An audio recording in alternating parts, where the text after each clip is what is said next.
Hola, ¿qué tal? ¿Cómo están? Muy buenos días, buenas tardes, buenas noches y bienvenidos a otro capítulo más.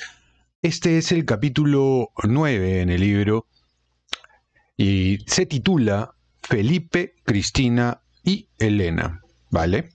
Bien, vamos a empezar con la lectura, vamos de frente al grano. Ya saben, el capítulo anterior eh, narra un poco las impresiones que tenía David Roca Solano en torno a, en ese momento, el príncipe Felipe de Asturias.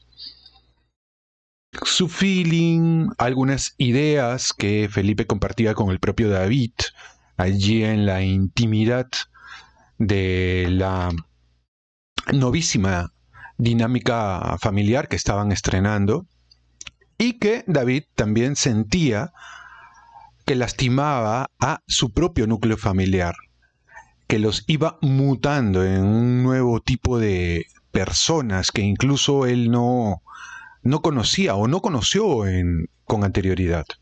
Bien, entonces vamos a leer. Vamos a leer. Me pongo las gafas o los lentes, como decimos por acá, y empecemos.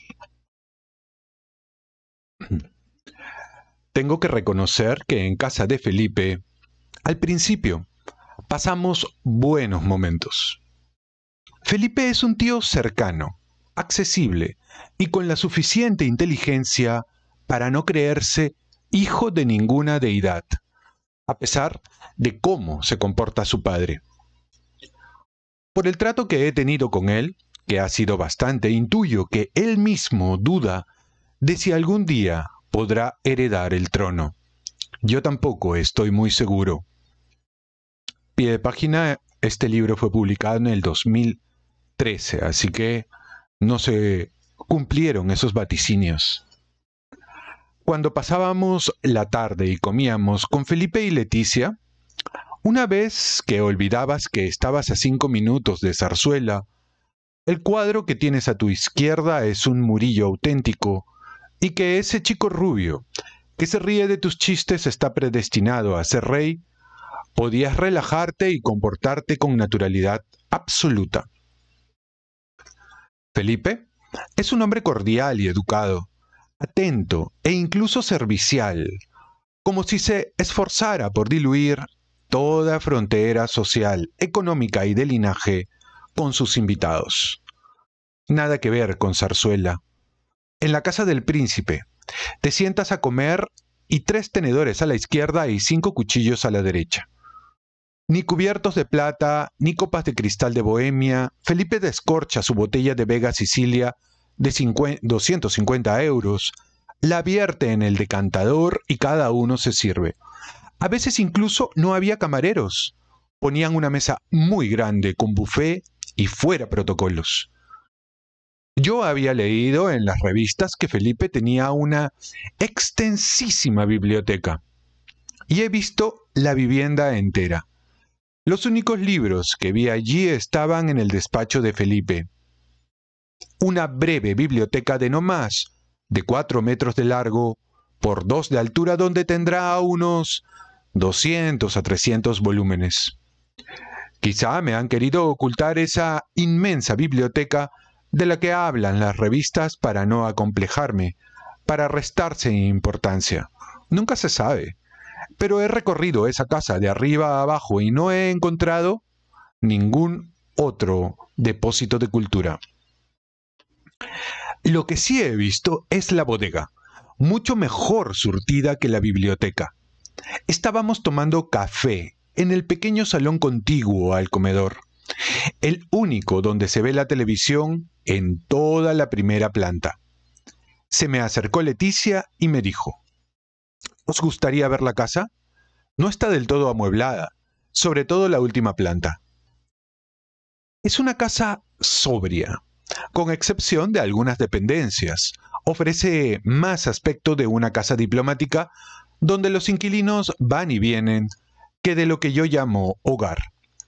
Tampoco es excesivamente lujosa, o no tanto como la gente tiende a imaginar. A veces creo que si la casa real fuera más transparente y abriera sus puertas a cómo viven, no habría tanto resquemor contra ellos. Tras visitar habitaciones y despachos, bajamos a los sótanos y Leticia abrió un portalón. Yo pensaba que por fin iba a conocer la famosa biblioteca atestada de incunables. Pero cuando se encendieron unas tenues luces, mi impresión se hizo aún más grata de lo esperado. Ante mí se abría una vinoteca particular inmensa. Paseamos por el laberinto de anaqueles, pisando arena de playa, paladeando el aroma noble y sobrio de roble y uva vieja, y contemplando el fabuloso espectáculo del vino. Felipe me aclaró: es arena de playa. La traen expresamente de una playa del Índico, porque tienen las condiciones perfectas para mantener la humedad. Cuando salimos, Leticia añadió: oye, hazme un favor. Aunque te parezca una tontería, sed discretos con esto de la bodega. No lo contéis por ahí, ¿vale? No te preocupes. Yo también he comprado y bebido botellas de Vega Sicilia. Me resulta imposible aproximar un cálculo del dinero que habrá allí invertido en vino. Pero creo que Felipe y Leticia me pidieron secreto más por otra razón que por ocultar el lujo en que viven. Aunque yo nunca lo vi ebrio, se ha especulado mucho sobre la desmedida afición de Juan Carlos al alcohol. Una inclinación genética que le viene de su padre, Juan de Borbón, el terror de los martinis en Estoril. Quizá Felipe teme que le cuelguen el San Benito también a él, si se sabe lo de la bodega. Felipe bebe como cualquier persona normal. Un par de vinos en la comida, un par de copas en las fiestas. Jamás lo vi siquiera en el estado de euforia que te da la denominada copa límite. Esa que también definió el ya fallecido escritor argentino Héctor Tizón. Un whisky es poco, 2 está bien, 3 vuelve a ser poco. Enseguida, cogí confianza con Felipe y me gustaba bromear con él acerca del carácter de Leticia. ¿Tú sabes con quién te has casado?, le pregunté al poco de celebrarse la boda. ¿Y eso? ¿Qué me dices? Me miró con sorna. Ya se estaba acostumbrando a mi escasamente diplomático sentido del humor. Leticia, continué. Dios que la aguante, Felipe. Es la típica celosa que siempre tiene que saber dónde estás. Que si te llama por teléfono y no le coges, te echa una bronca que te cagas. ¿Sabes de qué tipo de tía te estoy hablando? Una verdadera petarda. Felipe se carcajeaba mientras Leticia nos miraba, sin decidirse a cabrearse conmigo o unirse a nuestras risotadas. Ríete, ríete, le insistía yo a Felipe.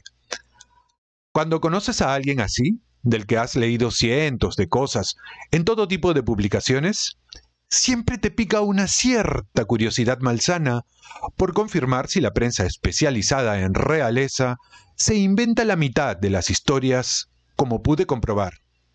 ¿O no? Oye, Felipe, ¿y tú de verdad eres del Atleti? ¿Qué va? Eso es un San Benito que me han puesto. Pero a mí me da igual. No me gusta nada el fútbol. Que me pongan la camiseta que quieran. Acabé comprobando que es cierto. No conoce el nombre de ningún jugador, ni creo que distinga la liga de la copa. Cuento esta trivialidad porque me parece muy significativa del carácter de Felipe. Sin duda, es un gran relaciones públicas, al que nunca se le atisba ninguna insinceridad. Cuando nos conocimos, siempre que entablábamos conversación, él sacaba el tema del fútbol. Lo hacía porque sabía que yo había estado a punto de ser jugador profesional y era su táctica para relajar la atmósfera.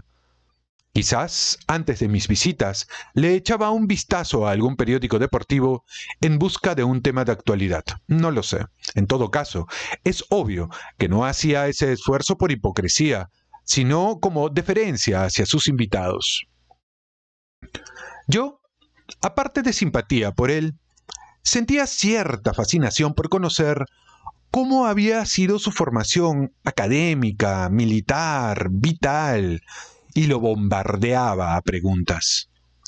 Oye, Y eso de hacer volar un reactor de combate, eso debe ser de la hostia. Él me contestaba en plan divertido, restándole a todo importancia. Bueno, sí, pero no te creas que he hecho tantas cosas. Yo no he hecho la carrera militar, o las demás carreras como las hace cualquiera. Bueno, algo de idea tendrás, eres licenciado en Derecho y Económicas. No, hombre, pero no es lo mismo que en tu caso, por ejemplo. Yo tenía un tutor para cada cosa. Tampoco haces exactamente la carrera. Te centran en asuntos puntuales que tienes que conocer. Por ejemplo, derecho internacional, público.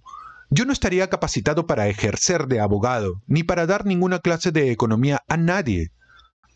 Sin embargo, se le puede considerar una persona culta. No hablo de cultura libresca, ya que no es nada aficionado a la lectura, pero ha estado en tantos lugares, ha vivido tantas experiencias extraordinarias, aconsejado por expertos, que puede mantener una conversación fluida e inteligente sobre prácticamente cualquier tema. Incluso a veces se enredaba con Antonio Vigo en alguna charla sobre arte contemporáneo. Felipe era el único capaz de sacar a Antonio de su ensimismamiento silencioso. Si tengo que proponer como un mal menor que este tío sea el rey, me parece hasta aceptable. En España se dice mucho que, más que monárquicos, somos juancarlistas. Se nota que no conocen personalmente a Juan Carlos. Felipe es una persona mucho más inteligente, mucho más formada y con mucha más humanidad y humildad que su padre. Quizá, como Juan Carlos lo sabe, no le permite demasiados gestos espontáneos en público, como si temiera que su hijo le robara el protagonismo. Y más en estos últimos años, cuando se ha desatado cierta presión mediática para decirle al jefe que ya va siendo hora de abdicar. Así que a Felipe lo tratan como a un crío. Después de haber hablado con él sobre numerosos temas, creo que está mal asesorado o quizá que su propio criterio no es tenido en cuenta. Y sí, Felipe sí tiene criterio. Le imponen normas estrictas. Le asesoran constantemente sobre lo que debe hacer. Le dictan lo que debe decir. Él se comporta de forma un tanto cohibida con el pueblo porque sabe que siempre le corresponde un plano secundario, detrás del rey. Las conversaciones en palacio y con el entorno palaciego son de contenido bastante limitado. Los habitantes de palacio se saben más institución que personas y eso los impele a tratar solo frivolidades o anécdotas cotidianas. Jamás se habla de política en palacio, jamás. Ni siquiera en los momentos más desenfadados se escucha broma o comentario alguno al respecto. Sospecho incluso que, en sus conversaciones a solas, Leticia y Felipe jamás se refieren a estos temas. En primer lugar, porque a Leticia nunca le ha interesado la política, ni siquiera creo que la comprenda. Su discurso en ese sentido fue, desde siempre, bastante impropio de una persona que se dedica a la profesión periodística. Se limitaba a generalizar, a decir los tópicos habituales, que todos los políticos, del color que sean, están ahí sencillamente para chupar del bote, que los sindicatos viven de la jeta y de la subversión, y extendía esta idea, cómo no, a los miembros de la Casa Real, hasta que conoció a Felipe, por supuesto. Pero la noche del 25 de octubre del 2008 mantuve una conversación peculiar con Felipe. Peculiar por lo inhabitual de su franqueza política. Era el 35º cumpleaños de Telma. Ella estaba encantada con su papel de anfitriona, agasajando a sus amigos. Leticia se aburría con su peculiar gesto de fingido interés y por alguna razón que no recuerdo, Felipe y yo acabamos conversando en una parte fuera de cobertura de los oídos del resto de la concurrencia. Yo estaba preocupado en aquellos días. La crisis empezaba a azotar a España. El gobierno de José Luis Rodríguez Zapatero insistía en negar el peligro que ya carcomía el sistema financiero español y todo nuestro entramado económico. Enfrente, la oposición del PP proyectaba un discurso tan catastrofista como poco documentado, lo que le restaba credibilidad. Yo ya llevaba algunos años jugando en bolsa y especulando con pisos, y era consciente de que el barco se hundía irremediablemente. Se lo comenté a Felipe. Estoy preocupado. La verdad es que la situación económica se está torciendo en exceso. Me parece inverosímil que estos inconscientes sigan actuando así, con la que está cayendo y con la que va a caer. Tienes razón, me contestó Felipe. Yo también estoy bastante preocupado. No acabo de entender al gobierno ni a la oposición. Es en estas situaciones cuando las discusiones han de centrarse en temas realmente importantes. Y estos no son capaces de limar sus diferencias y aunar esfuerzos. Estoy seguro de que la pesadumbre que me transmitió aquel día no era fingida, y puedo asegurar que la transcripción de las palabras de Felipe es rigurosamente literal. El resto de aquella conversación lo conservo en el fondo del armario. No deseo meter el dedo en la llaga. Solo en otra ocasión, Felipe a referirse a un asunto político delante de mí. No recuerdo exactamente la fecha, pero le hice una pregunta bastante directa y me respondió sin tapujos. De todos he sabido que la relación de Juan Carlos con Felipe González fue siempre excelente. Sin embargo, la antipatía del rey hacia José María Aznar era más que manifiesta, algo que a mí me resultó siempre bastante paradójico. El conservador Partido Popular tendría que ser, en pura lógica, más cercano a la tradicionalista institución monárquica que el PSOE, siempre más inclinado hacia el republicanismo. Pues no. Oye, Felipe, una pregunta indiscreta. ¿A vosotros quién os gusta más en el gobierno? ¿El PSOE o el PP? Hombre, David, estamos más cómodos cuando gobierna el PSOE. Nos dejan bastante más libertad que el PP. Y añadió, oficialista. Pero no nos inmiscuimos en quién ha de gobernar o no. A mediados de mayo del 2012, el acerto de Felipe se hizo más que patente.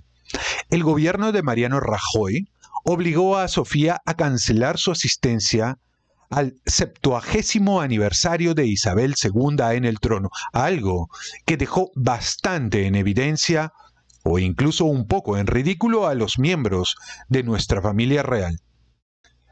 El motivo fue el conflicto diplomático que enfrentó en esos días al gobierno de Rajoy en Gibraltar a causa de la titularidad de las aguas.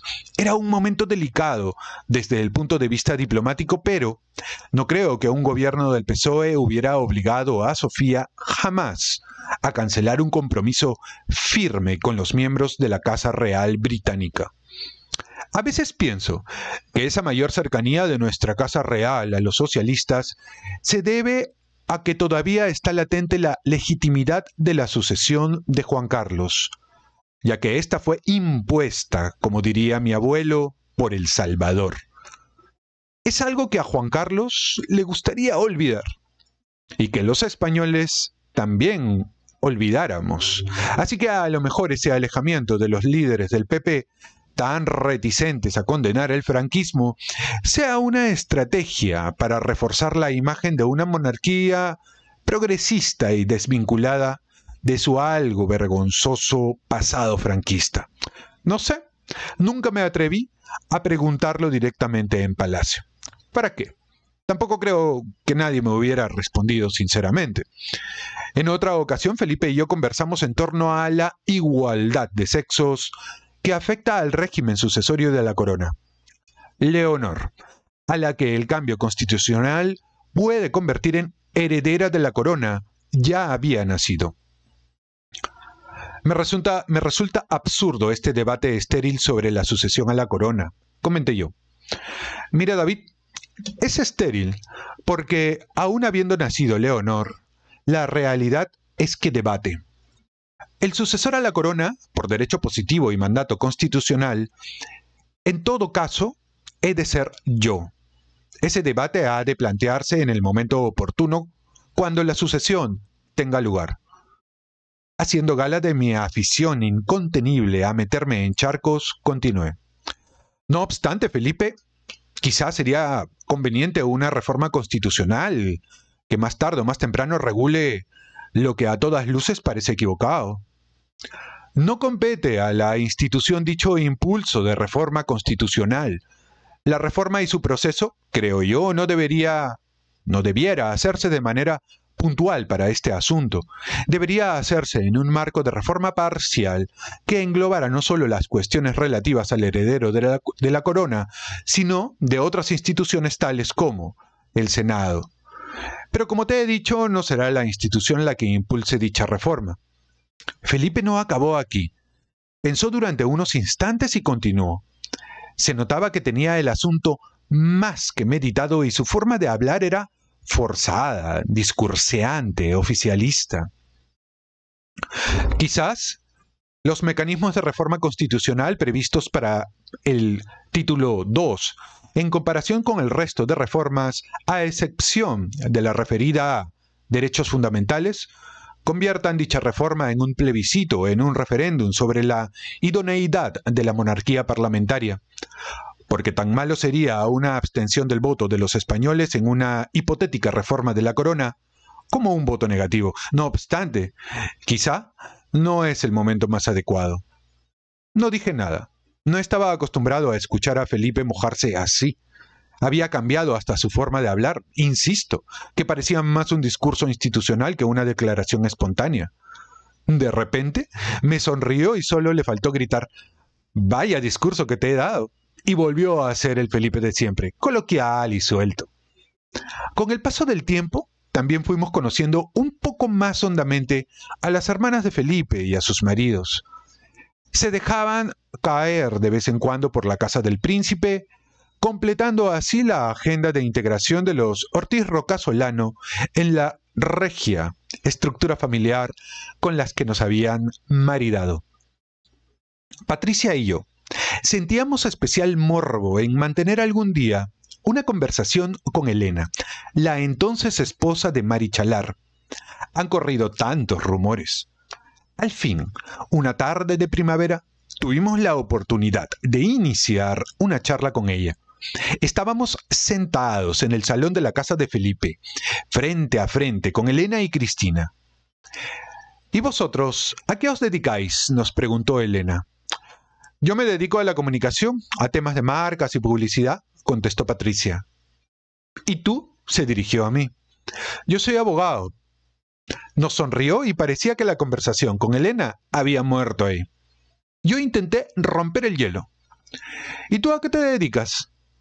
Enseguida me di cuenta de que quizá era una mala pregunta, de que a lo peor Elena me habría podido contestar un tanto airada. «Yo, pues esto, a ser infanta». Pero no. «Ah, yo doy clases», dijo con la voz monótona y desapasionada que tiene siempre, «a niños de 4 años».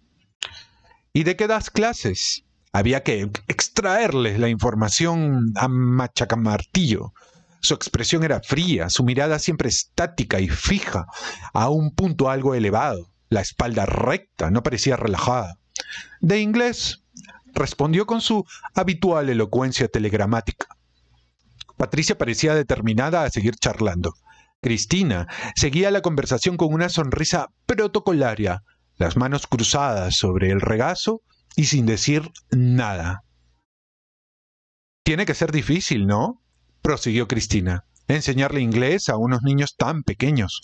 ¿Cómo lo haces?». «Pues mira», su tono se transformó en el de una chica de 8 años contándole un cuento a su hermano de 4. «Yo cojo», se levantó, «voy a la pizarra y escribo blue. Y entonces les digo, el cielo es blue». Y alzaba las manos hacia lo alto mientras alargaba la vocal, como un perro aullando a la luna. «Escribo yellow. Y entonces les digo, el sol es yellow». Y otra vez los mismos gestos. El campo es green. Patricia y yo nos quedamos sin capacidad de reacción mientras Elena se volvía a sentar y recuperaba su compostura natural o adulta. No sé cómo expresarlo. El caso es que acabábamos de ver a una mujer de 40 años transformada en una especie de muñeco articulado y con una grabación dentro. A mí me vino a la mente Chucky, el muñeco diabólico. Algo así, pero Elena es un Chucky sin maldad. Yo no sé si Elena tiene algo desde el punto de vista médico, pero cualquier persona que pueda mantener con ella una conversación de 10 minutos se da cuenta de que algo falla. No sé si no será una cuestión de excesiva timidez. Es una señora que no habla prácticamente nada. Incluso al saludar muestra una parquedad mecánica, como si al estrechar su mano se activara un mecanismo que pusiera a rodar un disco en su interior. Un disco donde solo han grabado 3 palabras. Hola, ¿cómo estás? Ahora algunos medios especulan con que se lleva mal con Leticia. Y yo no lo creo. Nadie puede llevarse mal con Elena. Sería como llevarse mal con un árbol o con el viento. Nunca la he visto ni alegre ni triste, ni irascible ni pletórica. Lo que he visto es una persona callada, educada, parsimoniosa, inalterable, ausente, ensimismada. Yo había leído en revistas y periódicos historias sobre su irascibilidad, sobre comportamientos extraños, incluso acerca de posibles problemas mentales. No lo sé con certeza, pero a mí no me lo pareció. Yo creo que se trata de una mujer muy tímida, que ha crecido en un ambiente quizá demasiado encorsetado, y por eso carece de instinto para el trato social. En todo caso, a nosotros siempre nos trató con una educación magnífica y sin altivez. Eso sí, al margen de saludos protocolarios, jamás volví a intentar una conversación con Elena, ni siquiera en inglés.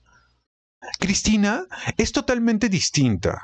Cristina es maja, agradable, dicharachera, ágil, cercana, cariñosa, nada clasista. Especificación creo que necesaria conociendo a su padre. Al igual que Urdangarín, Iñaki es un tío normal, de trato.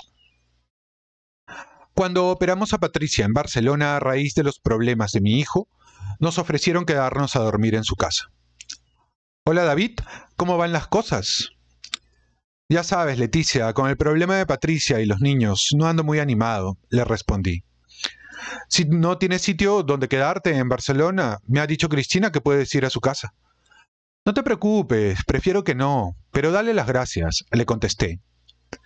Yo no tenía la suficiente relación con ellos como para que me apeteciera aceptar la oferta. Y menos mal que no fui, porque cuando estalló todo el escándalo de Noos, algunos medios de comunicación especularon sobre mi relación con Urdangarín y sus negocios. Pero agradezco aquella invitación, y dado mi estado anímico en aquellas fechas, no solo su apoyo, también el de Leticia, pero sobre todo la ayuda de la reina, que en cierto modo, le salvó la vida a mi hijo. No me acostumbro a las fantasías malintencionadas de algunos de nuestros periodistas.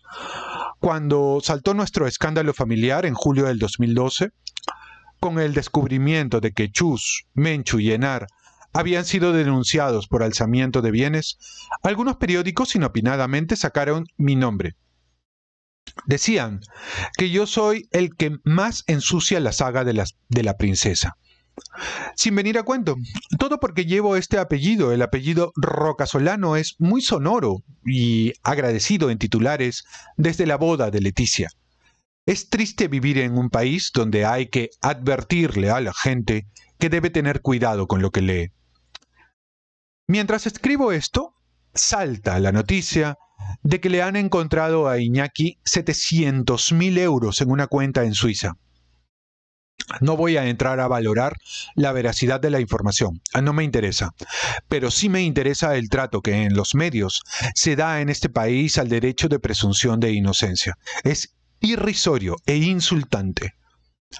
Lo que le sucedió a Urdangarín es algo que nos pudo haber ocurrido a Telma, a Erika o a mí. El ambiente que se respira esa sensación de placidez y seguridad que transmiten estas personas con la vida solucionada, la servidumbre que los rodea, la fantasía real en la que viven, te hace sentir inmediatamente que tú no eres más que un pobre desgraciado. Por mucho que Sofía, Felipe o Cristina intenten tratarme como un igual, Juan Carlos jamás, por supuesto.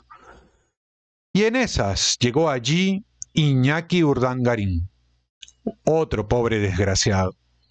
Por muy buen jugador de balonmano que hubiera sido, por mucho que lo agasajaran con el título de excelentísimo señor, jamás podría acceder, ni de lejos, al nivel de vida de esta gente. Además, creo que fue tratado con bastante menos respeto que Jaime de Marichalar. El duque de Lugo, 3 años después de su boda, fue colocado como asesor del director de operaciones de la Credit Suisse First Boston, en Madrid. Y le hicieron presidente de la Fundación Winterthur. Desconozco lo que ganaba, pero sospecho que no bajaría de las 7 cifras anuales. En la familia real hay un evidente desequilibrio hereditario. Felipe sabe que va a ser rey si las cosas no se tuercen. Pero el resto, ese desequilibrio no es manifiesto en el trato que observé entre ellos, pero se percibe como algo latente. Está allí. Cuando el rey muera, ¿qué será de Elena y Cristina y de sus familias? Depende en buena parte del capricho de Felipe. Con Iñaki Urdangarín, el trato fue diferente que con Marichalar. Le buscaron bastantes menos salidas. Quizá porque no pertenecía a la nobleza. Esta gente piensa así. Desde su boda en octubre de 1997 hasta que fue colocado en su primer empleo, pasaron casi 10 años.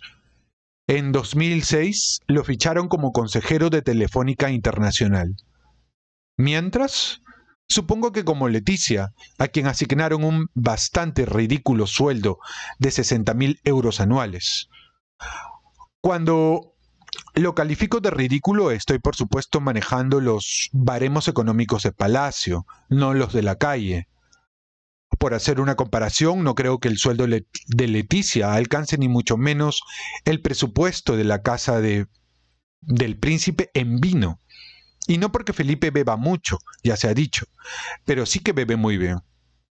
Así que Iñaki se debía de sentir bastante desplazado en el aspecto económico. Resulta muy fácil calificar de chorizo a Iñaki. No seré yo quien lo haga, aunque me gane la sorna de buena parte de la opinión pública. Es una buena persona, un tío cercano, cariñoso, agradable y con mucho sentido del humor. Creo que se dejó llevar por la inercia corruptora de todo lo que rodea a este país. No hace falta más que acudir a las hemerotecas para poder leer palabras como caso Filesa, caso CECIT, Ibercorp, Sarasola, Urralburu, Bardellino, Godó, Grantividabo, Estévil, Turibén, Salanueva, Expo 92, Banesto, Palomino, Gal, Petromocho, Naceiro, PSB, Ormachea o Soler. Todos estos desde los años 1982 a 1996, o los casos Zamora, Payerols, Vallalonga, Forcén o Gescartera, de los años 1996 al 2004, o los Zarrafalla, Bolín, Salmón, Sayalonga, Alzoaina, Cambril, Porcuna, Milet, de los años 2004 a 2011. Y en el último año, amén de los inefables Gürtel, la libreta de Luis Bárcenas es un polvorín para la honorabilidad del partido en el gobierno. Y me habré olvidado de algún ilustre, que me disculpen los no citados. El caso es que nuestra vida política está íntimamente ligada a la corrupción, a los cohechos, a las prevaricaciones, del lado de la izquierda y del lado de la derecha. En este país, uno no se hace rico trabajando, se hace rico de otra manera. No quiero acusar de nada a Urdangarín. Yo respeto la presunción de inocencia, pero si las cosas sucedieron más o menos como se están contando, sospecho que todo empezó con cantidades pequeñas y de forma bastante esquinera, que es como se urden estas tramas. De todo eso, confieso, yo sé bastante.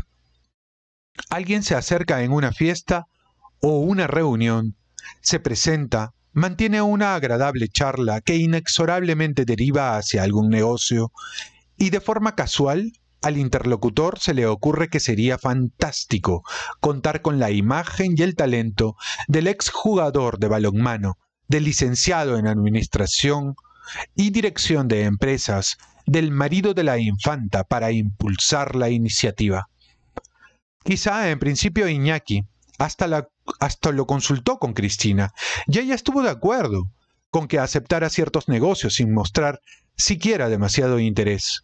Al fin y al cabo, los miembros de la casa están acostumbrados a vivir en palacetes, pilotar barcos o conducir coches de alta gama sin pensar de dónde habrá salido el dinero para comprarlos. Así que Iñaki comprobaría en aquella primera experiencia que, con la simple asistencia a un par de actos promocionales, había multiplicado por 3 la modesta asignación de la casa. Asignación que, según él mismo manifestó, y la Casa Real publicó en una exigua nota, es igual a 0. Falso. Los duques de Palma cobraban una cantidad variable dependiendo de su agenda oficial, aunque supongo que a Urdangarín no le llegaría a una cantidad superior a los 60.000 euros asignados a Leticia. Así que a Urdangarín unos ingresos extra le parecerían algo macanudo. Poco después de aquel primer acercamiento, Iñaki recibiría una llamada y aceptaría la invitación a comer de otros 3 o 4 posibles socios. Coño, Iñaki, contigo a nuestro lado esto puede ser muy rentable. Y la bola de nieve empezó a crecer. Resulta muy sencillo. Iñaki debió de entrar a esa inercia porque dentro de la casa no les daban salida y decide que tiene que buscarse la vida él solo.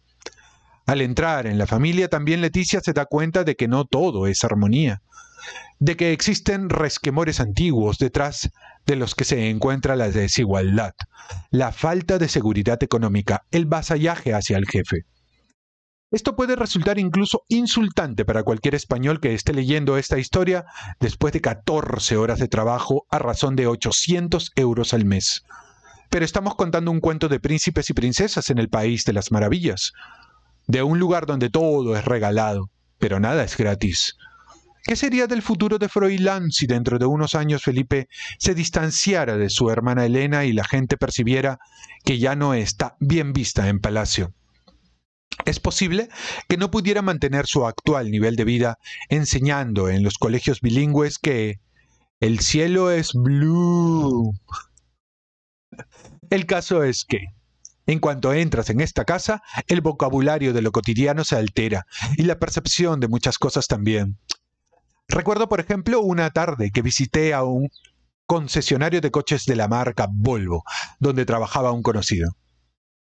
Hoy hemos estado preparando los coches de tu familia, me dijo en algún momento. ¿Perdona? ¿Qué me dices? Respondí algo descolocado. Sí, ya sabes, de tu familia. Es que no sé de qué me hablas, insistí. Sí, hombre, que hemos estado preparando los coches que les vamos a entregar a doña Elena, a don Jaime y a tu prima. Mira, ese plateado, el V50, es el de Leticia. Cuando salí de allí, no tardé en llamar a mi prima. Hola Leticia, ¿cómo estás? He visto tu coche, ¿sabes? Me puse misterioso. ¿De qué coche me hablas? Me respondió un tanto alarmada. Sí, el nuevo. Estuve en el concesionario, por casualidad. El Volvo que os regalan. La respuesta fue contundente, categórica y nada cordial. David, a nosotros nadie nos regala nada. Si la veo muy rotunda. Nadie nos regala coches. Esos coches son de patrimonio nacional. Ya, supongo, me había dejado helado. Pero vamos, que lo usas tú. David. Me habló como la madre que regaña a un niño. son de patrimonio nacional. Jamás volví a preguntar nada al respecto.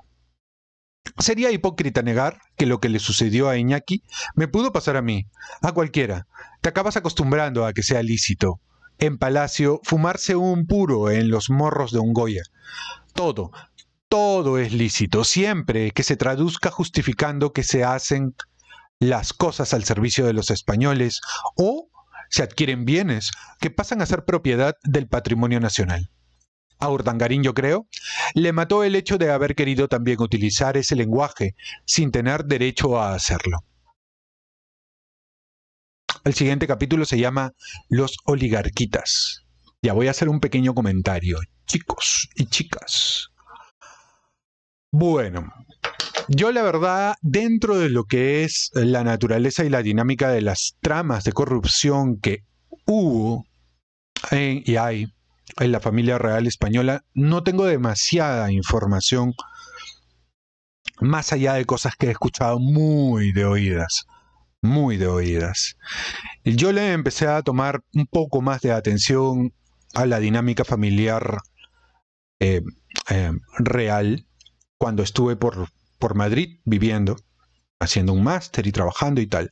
Más todavía, incluso más todavía por el tipo de carrera que yo tengo, que es de comunicación. Entonces, sí, por ejemplo, hice la cobertura de otros hechos que tuvieron tintes de corrupción allá, en España.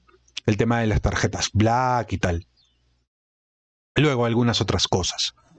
Y justo coincidió mi visita con el tema este de los paraísos fiscales, los Panama Papers en Panamá, ¿no? Y donde estuvo involucrado incluso el propio Mario Vargas Llosa, un par de ricachones acá en el Perú y mucha gente alrededor del mundo. O sea, eso sí más o menos lo tenía claro.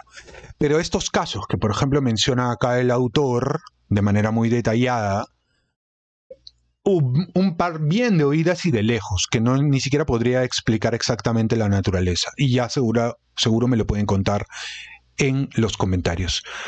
Pero acá sí me llama mucho la atención cómo el autor va matizando su participación. Es como que trata, no sé si él tiene algún tipo de grado de participación en algún hecho de corrupción, no lo sé, pero sí siento un tufillo exculpatorio de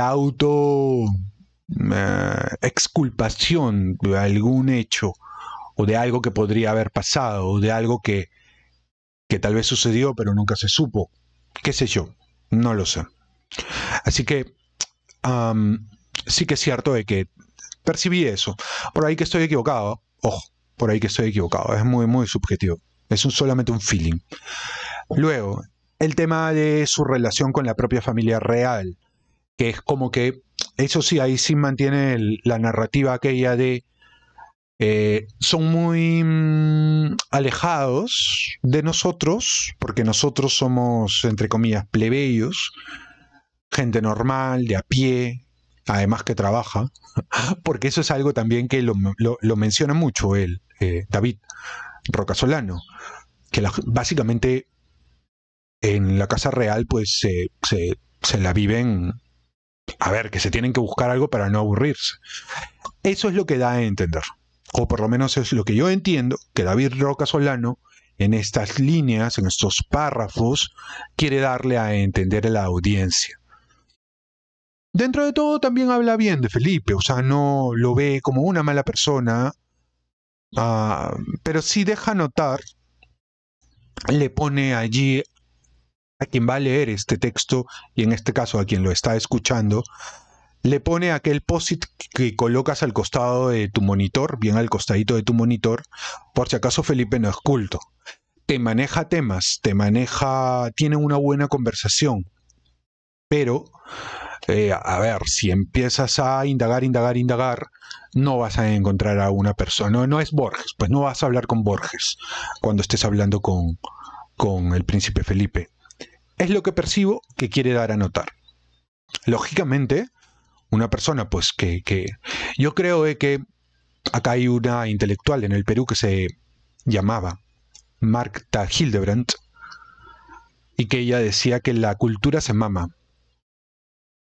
Es decir, según ella, por angas o por mangas, por ósmosis prácticamente, cuando tú estás en un entorno que es donde la cultura es muy potente, por más que no leas un libro, no te guste, no te interese, vas a tener que recibir cultura. Porque sí que es cierto de que algo de la historia de España tienes que saber, algo de derecho de la sucesión tienes que saber, por tanto algo de historia del derecho tienes que conocer. Algo de los países a donde vas tienes no, imagínate, reunirte con tantos presidentes y dignatarios, tienes que tener lo que los gringos denominan the talking points, o sea, temas de conversación. Y hay gente que a tu alrededor, es decir, yo no veo que sea casual, por ejemplo, que a Vargas Llosa y probablemente a muchos intelectuales más les hayan dado un título para tenerlos ahí a tu costado, ¿no? Y nutrirte, o sea, es que tú siendo rey, siendo príncipe, puedes llamar a Vargas Llosa, puedes llamar a otro príncipe y decirle, ¿podemos tomar café? O sea, a cualquier hora, y van a ir corriendo, muchos, la mayoría diría yo. Háblame sobre, qué sé yo, pues, filósofos escolásticos antes de la Ilustración y cuáles eran sus temas. Tenemos 1 hora y media para que me hables de aquello.